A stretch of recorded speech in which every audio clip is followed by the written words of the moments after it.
Et hello les amis, alors une deuxième vidéo pour vous montrer en pratique le petit tutoriel que je vous ai présenté lors de la première vidéo, afin de voir comment créer des disquettes Amiga 500 de façon un peu plus concrète. Maintenant je vais vous présenter les différents éléments dont vous aurez besoin.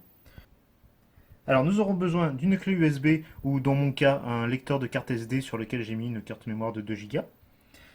Le fameux lecteur Gotek avec son adaptateur pour pouvoir le mettre sur le lecteur secondaire disquette de l'Amiga sur le port arrière, et une flopée de disquettes vierges 3 pouces et demi qui nous serviront à créer des disquettes Amiga. Alors nous voici côté PC. Première vérification à faire, c'est que votre clé USB que vous allez utiliser soit bien formatée en FAT32. Donc nous sommes dans ce cas-ci, c'est parfait.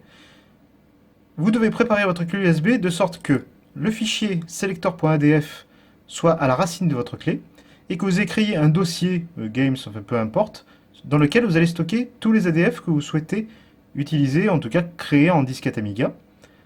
Et en plus, le fameux fichier xcopy.adf, qui est un logiciel côté Amiga qui vous servira pour la copie. Voilà, donc notre clé est prête. Nous allons nous retrouver côté Amiga pour voir ce qu'il en est. Voilà, alors nous allons brancher notre lecteur Gotek sur le port arrière de l'Amiga 500, sur le port externe deuxième disquette. Nous connectons notre clé USB, ou là dans mon cas le lecteur de carte mémoire, directement sur le port USB du Gotek. Et il nous suffit de lancer la disquette au Workbench et de voir ce que ça va donner.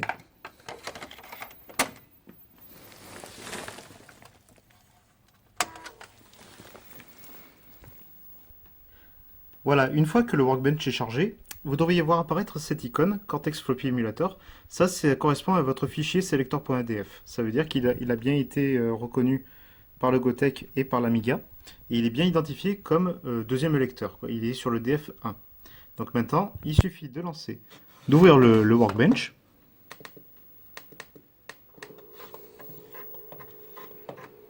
Et vous allez sur la commande Shell.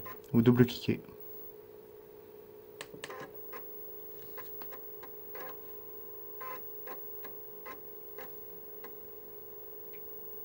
Et vous tapez la commande disk copy from df1 to df0.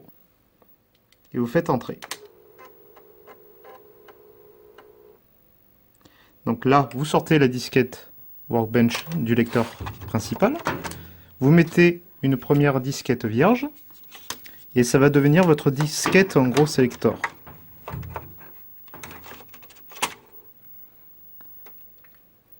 Vous vérifiez qu'on est toujours sur 000 et vous appuyez sur Entrée.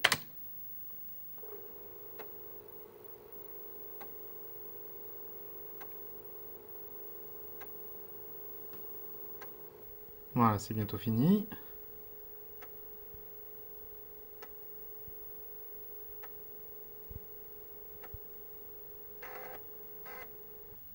Et voilà, notre disquette selector est prête. Donc, il nous suffit tout simplement d'éteindre l'Amiga et de le relancer avec la même disquette, toujours dans le lecteur. Et vous allez voir que le gestionnaire de fichiers ADF du Gotek va démarrer. Et voici.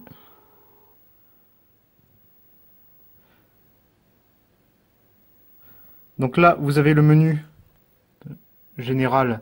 Donc vous retrouvez votre fichier selector.df, donc qui est à la racine de votre clé USB, et le dossier games, contenant tous vos ADF à créer en disquette. Donc là, l'objectif, ça va être de sélectionner vos fichiers ADF et de les positionner sur des lecteurs virtuels qui sont simulés par le Gotek. Là, on retrouve donc nos deux fichiers ADF qu'on avait vus sur l'explorateur Windows. Donc notre logiciel Xcopy qui vient d'être utile dans la dernière étape, et notre jeu Nikiboom dont nous voulons recréer de la disquette Amiga. Donc je vais d'abord positionner le fichier Nikiboom dans un des lecteurs, on va dire le numéro 1. Donc pour cela, je sélectionne, je fais entrer. Là donc j'ai mes anciens fichiers que j'avais mis sur le Gotek. Donc alors, comme Xcopy est déjà, je vais le laisser. Et je vais mettre dans le lecteur 2 le fichier Nikiboom. Donc je sélectionne mon lecteur numéro 2, je revalide Nicky Boom, et Nicky Boom est positionné sur le lecteur 2. Et en lecteur 1, nous avons notre logiciel Xcopy, qui nous sera utile pour copier le fichier ADF vers une réelle disquette Amiga que nous aurons stockée dans le lecteur principal. Donc une fois que c'est parfaitement configuré, nous sélectionnons Save and Restart, et au moment où l'ordinateur va rebooter, vous l'éteignez. Restarting, il reboot, et on éteint l'ordinateur. On enlève la disquette de Selector, et on va aller mettre notre disquette de Workbench pour pouvoir accéder à Xcopy. Et je vais allumer l'ordinateur.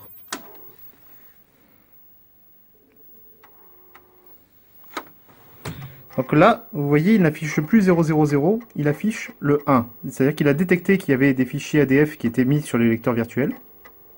Et il faut, dans notre cas, que le lecteur 1 soit actif, parce que c'est celui qui contient le logiciel Xcopy. Voilà, je vais couper le temps que ça charge. Voilà, le Workbench a fini de charger, et vous pouvez voir que maintenant, nous avons bien notre fichier Xcopy qui apparaît sur le bureau.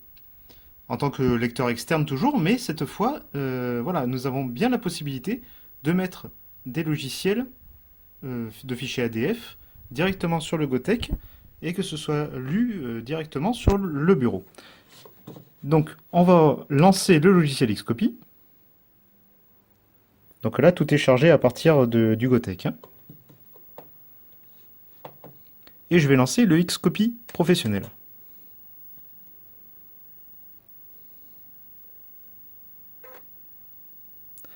Voilà, nous sommes sur l'interface Xcopy.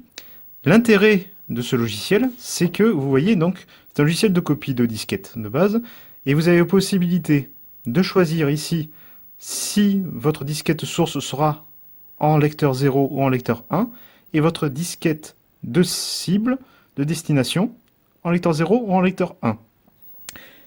Maintenant que nous avons pu mettre différents fichiers ADF, bon là juste deux, donc le Xcopy et le Nicky Boom sur le lecteur 1, sur le lecteur 2, l'objectif ça va être de tromper en fait Donc maintenant, comme nous voulons copier le fichier Nicky Boom sur le lecteur principal de l'Amiga, on va se positionner sur le Gotek sur le lecteur 2 avec le petit bouton de sélection. Comme ça, on va sélectionner le lecteur 1 comme source de disquette, donc pour que ça pointe sur le Gotek. Et comme on a mis le lecteur virtuel 2, ce sera le fichier ADF Nicky Boom qui va servir de source. Et en fichier de destination, on va mettre le lecteur 0, qui est le lecteur principal de l'Amiga. Il vous suffit pour cela maintenant d'enlever votre disquette de Workbench et de mettre une disquette vierge. Voici une disquette vierge. Vous vérifiez que vous avez bien la même configuration que moi et vous cliquez sur Start. Et donc là, vous voyez, la disquette se crée. Il faut attendre que les zéros apparaissent jusqu'à la dernière ligne. Voilà, c'est presque fini.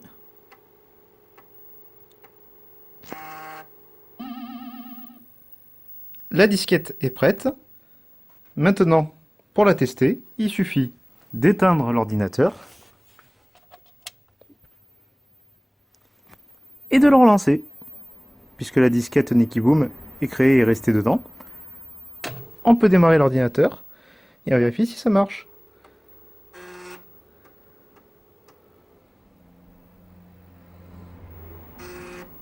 D'après le bruit, ça a l'air plutôt pas mal.